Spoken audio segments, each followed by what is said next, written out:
ছবি বেদ বোনাতে হারহীন অভিজ্ঞতা হিন্দু দম্পতি, বিএসএফ চলে গেলে ফের মারার হুমকি, থানায় জানালেও আসেনি পুলিশ, বাংলাদেশ পাকিস্তান বানানোর হুঁশিয়ারি। এই মুহূর্তে অত্যন্ত বড় খবর, হিন্দুদের উল্টো করে ঝুলিয়ে পোড়ানোর হুমকি, মারাত্মক মারাত্মক। গোয়াল ঘরে আগুন, একাধিক গবাদি পশু পুড়ে ছারখার হয়ে গেছে, হিন্দুদের উল্টো করে ঝুলিয়ে পোড়ানোর হুমকি এই অভিযোগ করা হয়েছে। প্রাণের ভয়ে বাড়ির ছাদ থেকে ঝাঁপ পরিবারের সদস্যদের।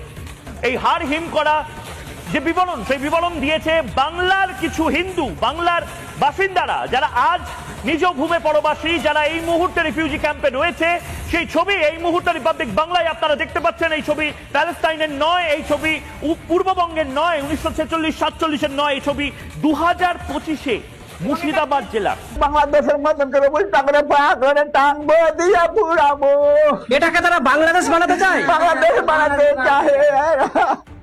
এখন বলছে কি তোমাদেরকে এখানে থাকবো না, কদিন জোগাবে এখানে বিএসএফ তোমাদেরকে দেখছি। তাই হুমকি দিচ্ছে আবারও। আবার হুমকি দিচ্ছে,